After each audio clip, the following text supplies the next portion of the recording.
Let's go back in time. Okay, so the Samsung S8 was released in 2017, and you might be wondering, why do we need to review such an old phone? The Samsung S8 was an extraordinary phone when it was launched back then, so it is important to see how much this phone has actually held up after all these years. I have to go back.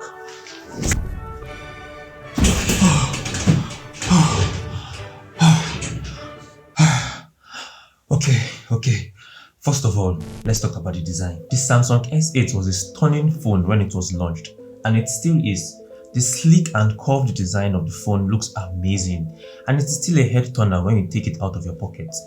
The phone has a metal frame and a glass back, which gives you a premium look and feel. Now, let's talk about the display. Moving on to the display, the Samsung S8 has a 5.8-inch Super AMOLED display with a resolution of 1440 by 2960 pixels. Even after 6 years, the display on the Samsung S8 is still one of the best displays on any smartphone. The colors are vibrant, the contrast is excellent. The display is also HDR10 compliant, which means you can watch HDR content on it.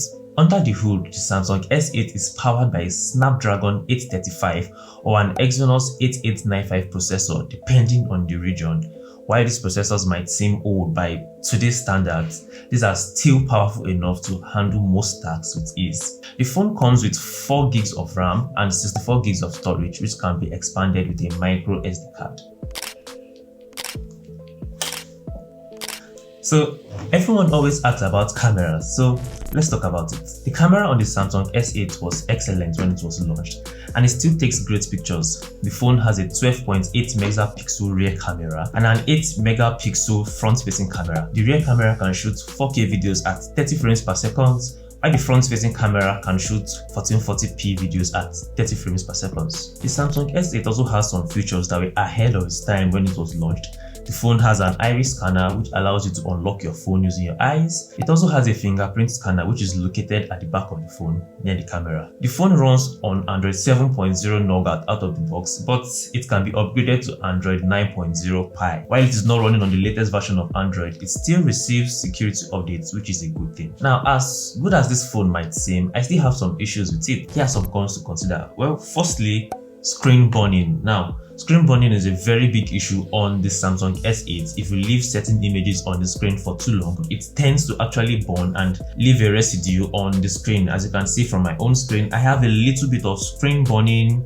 brown screen issues, and some screen flickering issues. So this is something you should actually keep in mind if you want to consider picking up the Samsung S8. Secondly, let's talk about the camera once again. While the camera is still pretty good, but it is not as good as the newer phones on the market.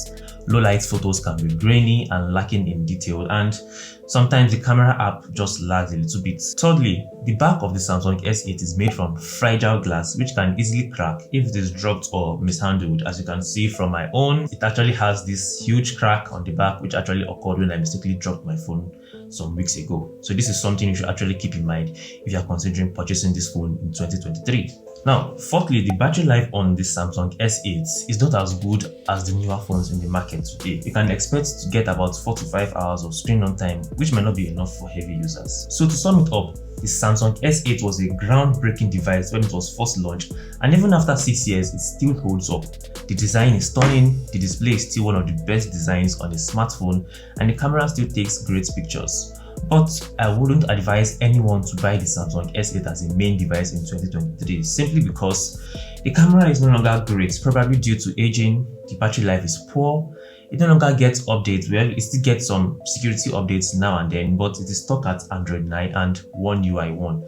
The performance is also not that mind-blowing. Sometimes some apps lag, it takes some time to actually load up, and you might get a wonky experience while using the Samsung S8. I would actually recommend that you get a better phone. Probably look at the Samsung S10 and above, or get any other better Android phone. I hope you found this video helpful. If you found this video helpful, feel free to share it with a friend who is considering purchasing the Samsung S8. And as usual, stick with me and let's keep ourselves in a techly manner. Cheers.